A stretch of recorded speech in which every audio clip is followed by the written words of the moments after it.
This is an example of appointment letter. अगर किसी को कोई कन्फ्यूजन है इस हवाले से तो डिस्कस कर सकते हैं हम। I think everyone is complying this.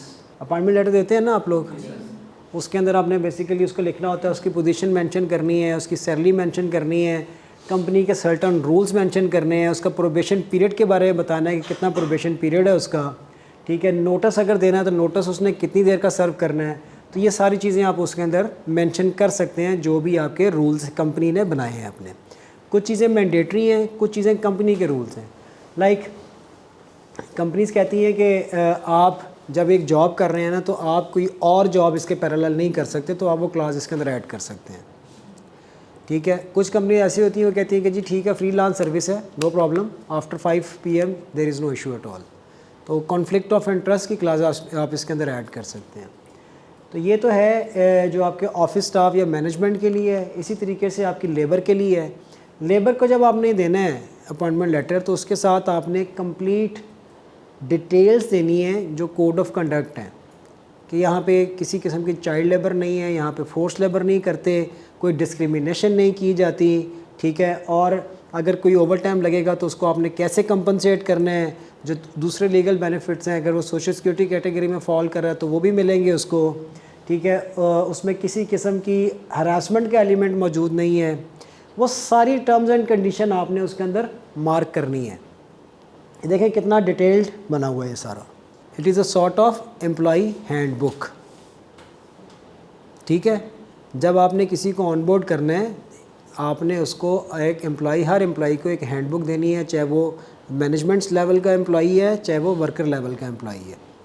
तो वो उस हैंडबुक के अंदर कंपनी के रूल्स रेगुलेशंस पॉलिसीज़, उसके जो राइट्स हैं वो, ठीक है, और जो आपने डिसिप्लिनरी प्रैक्टिसेस मार्क की हुई हैं वो आप उसके अंदर मेंशन करेंगे और उससे आप रिटर्न कंसेंट लेंगे कि उसने ये सारी चीज़ें तफसील से पढ़ ली हैं और वो इसके ऊपर बिल्कुल आपके साथ एग्रीमेंट कर रहा है वो इस पर। अच्छा, ऑफ़र लेटर ये होता है कि जब आप किसी के साथ कम्युनिकेट करते हैं टर्म्स ऑफ हायरिंग कि मैं जी आपको ऑनबोर्ड करने लगा हूँ, तो उस वक्त वो एक लेटर जारी किया जाता है कि this is offer from my side, इस ऑफ़र को आप एक्सेप्ट करके देते हैं। जब वो ज्वाइन करता है फिर आप उसको अपॉइंटमेंट लेटर दे देते हैं। This is very common practice now days, ठीक है। That's a wrong practice, unethical practice. उसमें होता ये है कि आपके पास कोई एम्प्लॉयमेंट के लिए आया, शॉर्टलिस्ट किया आपने, उसके साथ सारी टर्म्स एंड कंडीशन निगोशिएट कर ली, उसके आपने रिटर्न कंसेंट भी ले लिया, उसको ऑफ़र लेटर आपने ईमेल भी कर दिया। अब होता क्या है, वो जाके वही ऑफ़र लेटर अपने एग्जिस्टिंग एम्प्लॉयर को दिखाता है कि मुझे तो जनाब फलानी जगह से ये ऑफ़र आ गई है, एक सॉर्ट ऑफ ब्लैकमेलिंग जिसे कहते हैं। और वो एम्प्लॉयर को ये पता होता है कि यार कि मेरा बड़ा यूज़फुल एम्प्लॉई है, तो वो उसके साथ निगोशिएट करके ना, अगर आपसे उसको बेनिफिट मिल रहा है 50,000 का, तो वो उसे अपने एम्प्लॉयर से, एग्जिस्टिंग एम्प्लॉयर से कोई 25-30 हज़ार का बेनिफिट लेके बैकआउट कर जाता है आपसे। तो उसकी बेस्ट प्रैक्टिस जो हमने स्टार्ट की है वो ये है कि हम किसी भी एम्प्लॉय को ऑफ़र लेटर देते नहीं हैं। हम उसे कहते हैं कि आप आएँ हमारे पास, ऑफ़र हम दे रहे हैं आपको, यहाँ बैठें, यहाँ बैठ के साइन करें। उसके नीचे आप ये क्लॉज ऐड कर सकते हैं कि if you are accepting this offer, अगर आपने इसको वायलेट किया तो हमारे पास ये राइट है, आप उसे राइट लें, उसके साथ कम्युनिकेट करें। तो या तो वो साइन करेगा तो उसने इसको कंप्लाई करना है, नहीं करेगा तो आप उसको लीगल नोटिस सर्व करेंगे उसके ऊपर। ये इस तरीके से कर सकते हैं, लेकिन ये प्रैक्टिकल नहीं है, ये हार्श प्रैक्टिस हो जाएगी, ये प्रैक्टिकल नहीं है ये। लेकिन इसका जो सबसे बड़ा नुकसान ये है, एक एम्प्लॉई ने इस तरह की प्रैक्टिस कर ली और आपने उससे इस तरीके से वो नोट लिखवा लिया, तो रेस्ट ऑफ द जो आपके अच्छे कैंडिडेट्स जो आपको फ्यूचर में मिलने हैं ना, वो से वैसे डर जाएंगे, वो मिलेंगे नहीं आपको। तो इट्स बेटर कि इसको ना एक सॉफ्ट वे के अंदर एक अच्छे तरीके से उसको एड्रेस करें। बेयर करना पड़ेगा, लेकिन ये it's a wrong practice from candidate side. Leave encashment का पता है आपको? एनुअल लीव्स क्या होती हैं, उनको कैसे इनकैश किया जाता है, what is the rule, what is the law? अच्छा, इसमें जो लॉ है ना, लॉ को थोड़ा अंडरस्टैंड करते हैं। लॉ ये कहता है कि जब आपका 1 साल कंप्लीट होगा तो आप एंटाइटल्ड होंगे 14 लीव्स के। तो जो अगला साल है ना, उसके अंदर आप 14 छुट्टियां कर सकते हैं, ठीक है, डिफरेंट इंटरवल्स के अंदर। अगर आप उस साल छुट्टियां नहीं करते तो तीसरे साल आप उसके पैसे ले सकते हैं। समझ रहे मेरी बात? तीसरे साल जाके आप इसका बेनिफिट लेंगे इनकैशमेंट की शक्ल में। और 2 साल तक यानी 28 छुट्टियाँ आप कलेक्टिवली उसको पे कर सकते हैं। तीसरे साल अगर आप पे नहीं करते, चौथे साल आप 28 छुट्टियों के पैसे उसको दे सकते हैं अगर उसने अवेल नहीं की छुट्टियाँ। तो 2 साल तक 28 छुट्टियाँ आप मेंटेन कर सकते हैं, उसके बाद वो लैप्स होती जाएंगी। हाँ जी ठीक है, this is a best practice कि आप लोगों को जो ना छुट्टियाँ दें, बजाय इसके कि वो मतलब मेंटली रिलैक्स ना रहें, उनको आप साथ साथ करके छुट्टियाँ दें। बल्कि इसमें जो सबसे बेस्ट प्रैक्टिस है वो ये है कि आप 7 छुट्टियाँ दें, 7 छुट्टियों के पैसे दें उसको। 14 छुट्टियाँ ना, तो 7 दिन का ऑफ दें, उन 7 दिन के पैसे दें, वो उन्हीं पैसों से अपनी छुट्टियाँ गुजार के आए, तो he will be more happy, more motivated, तो उसमें अपनी फैमिली के साथ वो अपना टाइम स्पेंड करके आए। This is the best practice. Collective bargaining is related to union. Industrial relationing के अंदर जो जनरली ये समझा जाता है कि this is related with the union. किसी भी इदारे के अंदर यूनियन कैसे फॉर्मेशन होती है, यूनियन क्या होती है, यूनियन का क्या काम है, तो काफ़ी हद तक ये बात ठीक है। इंडस्ट्रियल रिलेशनिंग के अंदर जो फ्रीडम ऑफ एसोसिएशन का एलिमेंट है उसकी काफ़ी ज़्यादा उसकी वेटेज है। कलेक्टिव बार्गेनिंग को हम ज़रा थोड़ा अंडरस्टैंड करते हैं बड़ा quickly. Collective bargaining is a process in which the representatives of a labour organisation and the representatives of the business organisation meet and attempt to negotiate to a contract or agreement which specifies the nature of employee-employer union relationship। यानी employee का representative और employer का representative दोनों मिलके एक agreement sign करते हैं जो एम्प्लॉई और एम्प्लॉयर के हक में दोनों के लिए यूज़फुल हो। Labour law in Pakistan defines trade union as a combination of workman whose primary purpose is to promote and defend workers' rights and interests in an industrial establishment। Union को, trade union को consider किया जाता है कि जो workers के rights को protect कर सके। Article 17 of the constitution not only guarantees freedom of association but also collective bargaining as a fundamental right. वो कहता है कि ये बुनियादी हक है वर्कर का कि वो यूनियन के ज़रिए अपने राइट्स की प्रोटेक्शन इंश्योर कर सके। अब कौन कौन से किस किस जगह पे ये अप्लाई होता है, किस किस जगह पे नहीं होता, उसको भी हम आगे देखते हैं। और CBA है क्या और ये बनती कैसे है।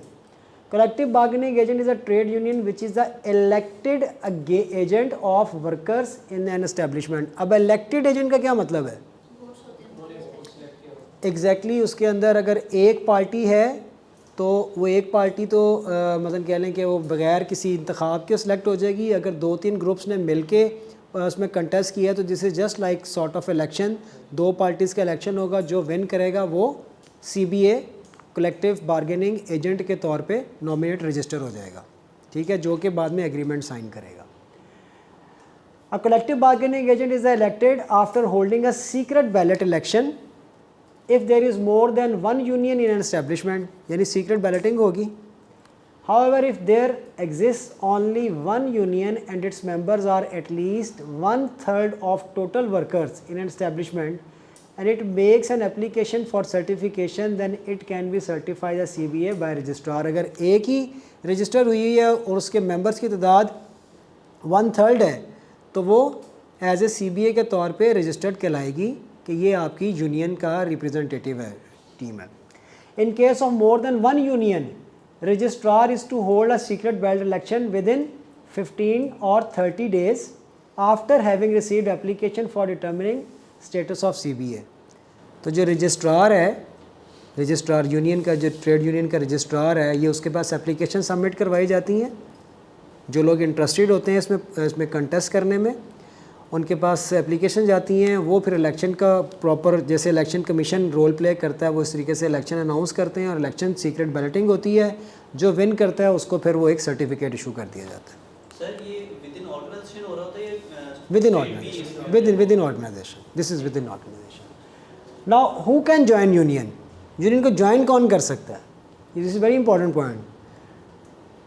Every worker can join union except those working in police और डिफेंस सर्विसेज ऑफ पाकिस्तान, जो पुलिस में हैं या आर्मी वाले हैं या जो भी लॉ इन्फोर्समेंट एजेंसीज़ हैं वो यूनियन का हिस्सा नहीं बन सकते, वो यूनियन नहीं बना सकते। Administration of state other than Pakistan railways and Pakistan post, इन दोनों के अंदर यूनियंस मौजूद हैं। जो जनरल एडमिनिस्ट्रेशन है उनका कोई एम्प्लॉई यूनियन का हिस्सा नहीं बन सकता। पाकिस्तान सिक्योरिटी प्रिंटिंग कॉरपोरेशन और सिक्योरिटी पेपर्स लिमिटेड, ये लोग यूनियन का हिस्सा नहीं बन सकते। क्लियर हो रहा है? आप लोग यूनियन नहीं बना सकते, आप एडमिनिस्ट्रेटिव रोल प्ले कर रहे हैं। हॉस्पिटल और इंस्टीट्यूशंस फॉर द ट्रीटमेंट और care of sick, infirm, destitute और mentally unfit persons excluding those run on commercial basis, वो यूनियन का हिस्सा नहीं बन सकते। वॉच एंड वार्ड सिक्योरिटी और fire service staff of an oil refinery और एन एयरपोर्ट, अब एयरपोर्ट के ऊपर जो आपका स्टाफ है, जो यानी वही जो लॉ इन्फोर्समेंट एजेंसीज़ हैं ना, उनमें से किसी को यूनियन में शमूलियत अख्तियार करने का हक़ नहीं दिया गया। बिकॉज़ अगर वो भी यूनियन के हिस्सा बन जाएंगे तो फिर तो मामला ही ख़त्म हो गया। ठीक है। एनी सर्विसेज और इंस्टॉलेशंस एक्सक्लूसिवली कनेक्टेड विद और incidental to the armed forces of Pakistan, बात फिर वहीं पे आ रही है। एक्सपोर्ट प्रोसेसिंग जोन के वर्कर्स भी यूनियन का हिस्सा नहीं बन सकते। Other than these industrial relations laws are also not applicable to agriculture sector. Agriculture sector के अंदर भी जो वर्कर्स काम कर रहे हैं, नहीं, because they are not registered anywhere, were around 42.27% of the labour force is employed. Agriculture sector के अंदर जो आपकी लेबर है वो 42.27% एंगेज है, बट क्योंकि वो रजिस्टर्ड नहीं है किसी जगह पे, वो अपने यूनियन का रोल, यूनियन में हिस्सा शमूलियत अख्तियार नहीं कर सकते। वो agriculture workers are free to join and form associations, not unions, trade unions, association बना सकते हैं। जैसे किसान यूनियन, किसान एसोसिएशन बन गई तो वो प्रोटेस्ट कर सकते हैं। ठीक है। However they can't collectively bargain under the industrial relations act. Industrial relation IR industrial relations है, एग्रीकल्चर रिलेशंस नहीं है, क्योंकि हमने एग्रीकल्चर को इंडस्ट्री का स्टेटस नहीं दिया हुआ। तो जो लोग वहाँ पे काम कर रहे हैं, they can't participate in trade union mindset के अंदर। Interestingly the industrial relations legislation in Balochistan and Sindh has allowed agriculture workers to form and join trade unions. Balochistan में और सिंध गवर्नमेंट ने, क्योंकि 18th अमेंडमेंट के बाद सूबे आज़ाद थे, उन्होंने इनको हक दे दिया है कि जो लोग एग्रीकल्चर सेक्टर में काम कर रहे हैं वो अपने यूनियंस बना सकते हैं। पंजाब और KPK के अंदर ये परमिशन मौजूद नहीं है और ना फेडरल के अंदर ये मौजूद है। तो एग्रीकल्चर सेक्टर हमारा बहुत बड़ा सेक्टर है, बहुत बड़ी वर्कफोर्स उसमें एंगेज है, लेकिन उनकी कहीं पे किसी जगह पे कोई रजिस्ट्रेशन नहीं है। जैसे फैक्ट्रीज़ के अंदर, फैक्ट्रीज़ की आप जब भी कभी आपको बिज़नेस स्टार्ट करेंगे तो सबसे पहले आप उसको सर्टिफिकेट ऑफ इनकॉर्पोरेशन आपको लेना पड़ेगा, उसको रजिस्टर्ड करवाना पड़ेगा। ठीक है। उसके आपने जो डॉक्यूमेंटेशन प्रोसेस है उसके अंदर, अगर पंजाब में है तो पंजाब इंडस्ट्रीज़ के साथ उसको लेबर डिपार्टमेंट से रजिस्टर करवाना पड़ेगा, सोशल सिक्योरिटी से करवाना पड़ेगा, EOB से करवाना पड़ेगा, सर्टिफिकेट ऑफ इनकॉर्पोरेशन लेना पड़ेगा, उसका स्टेटस SECP से आपको क्लियर करवाना पड़ेगा, जबकि एग्रीकल्चर सेक्टर के अंदर ऐसा कुछ मौजूद नहीं है। इंडिया के अंदर जैसे ही इंडिया पार्टीशन होती है तो साथ ही वहाँ पे लैंड रिफॉर्म्स इंट्रोड्यूस करवा दी जाती हैं। यानी किसी के पास भी एक सर्टन एकड़्स के अलावा ना वो बड़ी बड़ी जागीर नहीं रख सकता कोई भी।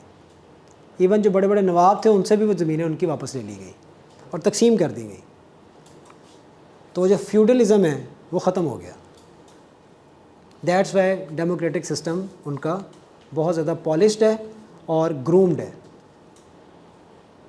हमारे यहाँ आज भी यही प्रॉब्लम है, हमारे जो मेन डिसीजन मेकर्स हैं वो रिमोट एरियाज़ में बैठे हैं, जो लेजिस्लेशन असम्बलीज़ के अंदर बैठे हैं, और उनकी स्ट्रेंथ क्या है वोट की, वो वही लोग हैं। आप अंदरूनी सिंध चले जाएँ, पंजाब के किसी भी देहात में चले जाएँ, इवन लाहौर जैसे शहर में भी आप देख लें तो आपको ये बरादरीज़म और ये सारी चीज़ें आपको बड़ी उनके ऊपर डोमिनेट नज़र आएंगी डिसीजन मेकिंग के अंदर।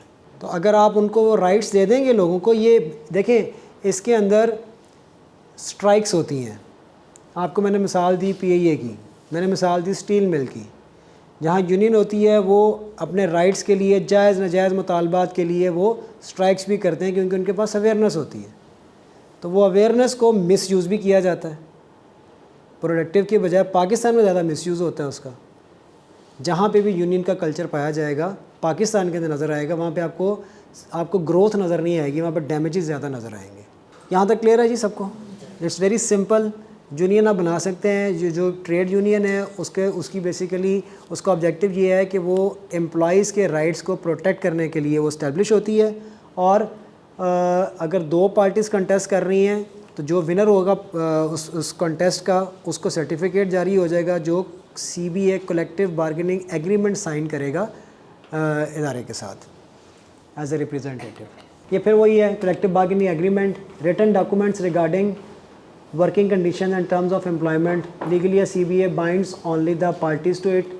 प्रोसीजरल एग्रीमेंट्स और सब्सटेंसिव एग्रीमेंट्स, यानी वही एग्रीमेंट बनाएगा, उसमें टर्म्स एंड कंडीशन मार्क करेगा और ये एग्रीमेंट दोनों के दरमियान एक साइन हो जाएगा जी। इसकी इसी तरीके से कानून उनको इंडस्ट्रियल रिलेशंस ऑर्डिनेंस 2002 उनको स्ट्राइक का राइट देता है। वो कहता है कि जी person employed in any establishment acting in combination और a concerted refusal under a common understanding of any number of persons who have been so employed to continue to work or to accept employment। लोगों को ये हक देता है कानून कि अगर उनकी कोई वायलेशन हो रही है राइट्स की तो वो स्ट्राइक या लॉकआउट कर सकें। ठीक है, लाइक जैसे अब आप लोगों ने शेयर किया कि कहीं पे अगर डबल ओवर टाइम नहीं मिल रहा डबल रेट के साथ या उनको उनका जो डिज़ायर्ड कंपनसेशन है उस तरीके से नहीं मिल रहा, तो कानून उनको ये इजाज़त देता है अगर ट्रेड यूनियन मौजूद है तो वो स्ट्राइक और लॉकआउट कर सकें। आप उसको स्टॉप नहीं कर सकते कानूनी तौर पे अनटिल अनलेस आप उनकी डिमांड्स फुलफ़िल ना कर दें। और इसका नॉर्मली टाइम पीरियड 7 से 15 दिन का होता है, तो 7 से 15 दिन के अंदर अंदर आपने इसको रिजॉल्व करना है।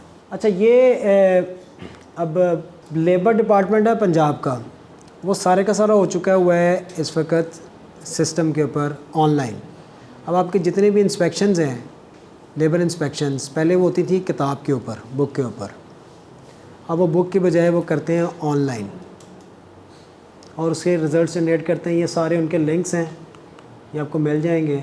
These are some international standards ILO के हवाले से जिनकी बेसिस के ऊपर आपके फैक्ट्रीज़ एक्ट 1934 या जो आपके स्टैंडिंग ऑर्डर्स हैं वो इसके साथ लिंकअप हुए होते हैं। यानी this is the base line जहाँ से ये सारी स्टार्ट होती है कम्युनिकेशन।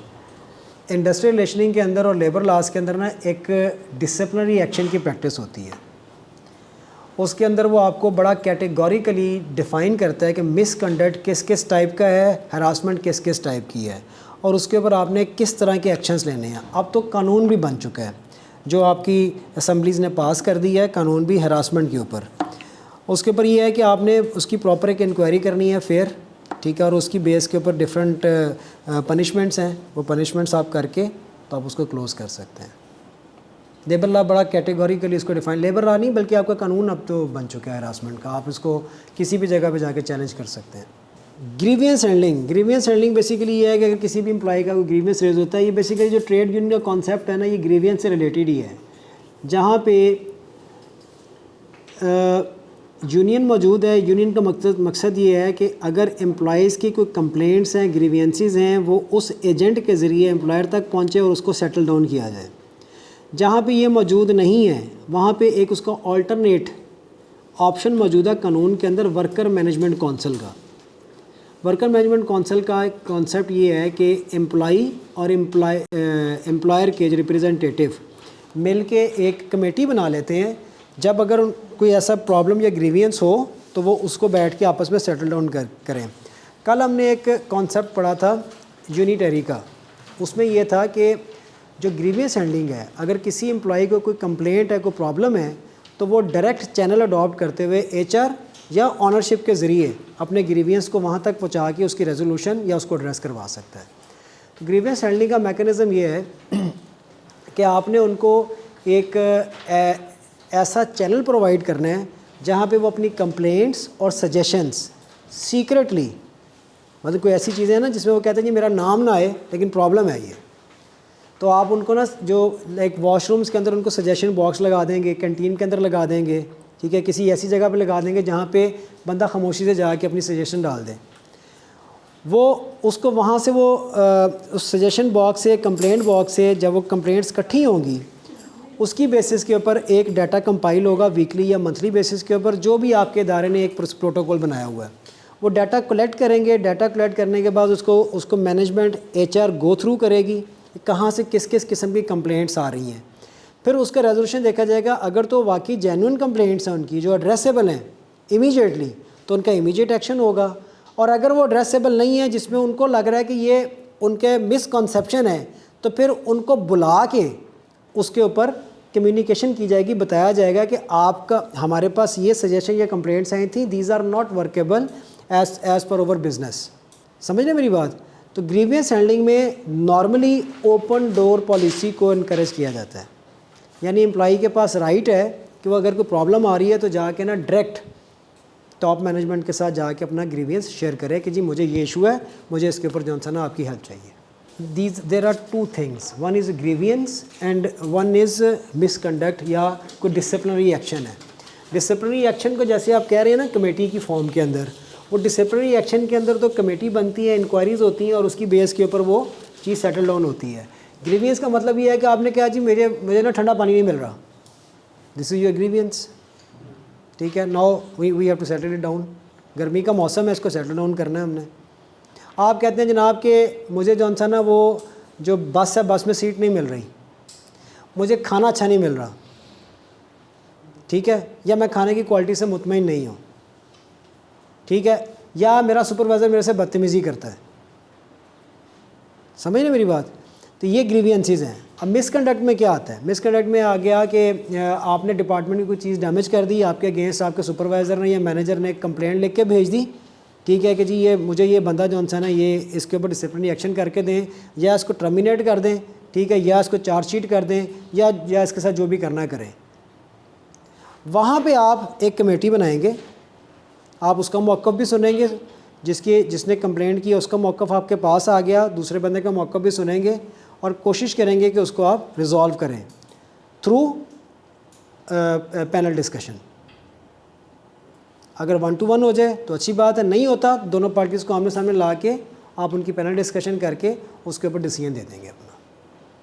सर कमेटी में कौन कौन से लोग हैं? ये डिपेंड करता है, उसमें नॉर्मली एक कंसर्न डिपार्टमेंट हेड, उसके बाद कोई एडमिनिस्ट्रेटिव पोजीशन का बंदा, ठीक है, और तीसरा एक सॉर्ट ऑफ आप कह लें कि HR के हवाले से कोई रिप्रेजेंटेटिव बन जाए, कोई भी थर्ड पार्टी जो न्यूट्रल पार्टीज़ हों, जिनका उनसे लेना देना कुछ ना हो, तो वो बैठ के उसको सुन सकते हैं। और ये आप फॉर्म ये पेनल्टी आप डाल नहीं सकते जी उस पर। आप चार्जशीट कर सकते हैं, वार्निंग दे सकते हैं, मैकेनिज़्म है आपके पास। किसी की कंप्लेंट आई है, आप उसको पहले वर्बल वार्निंग दें, फिर उसको दूसरी दफ़ा फिर कंप्लेंट आती है उसको रिटन वार्निंग करें, ठीक है, और उसे आप रिटन उससे कमिटमेंट लें कि जी नेक्स्ट टाइम ऐसा नहीं होगा, फिर आती है फिर वार्निंग करें, तीसरे के ऊपर जाके आप उसको टर्मिनेट करें।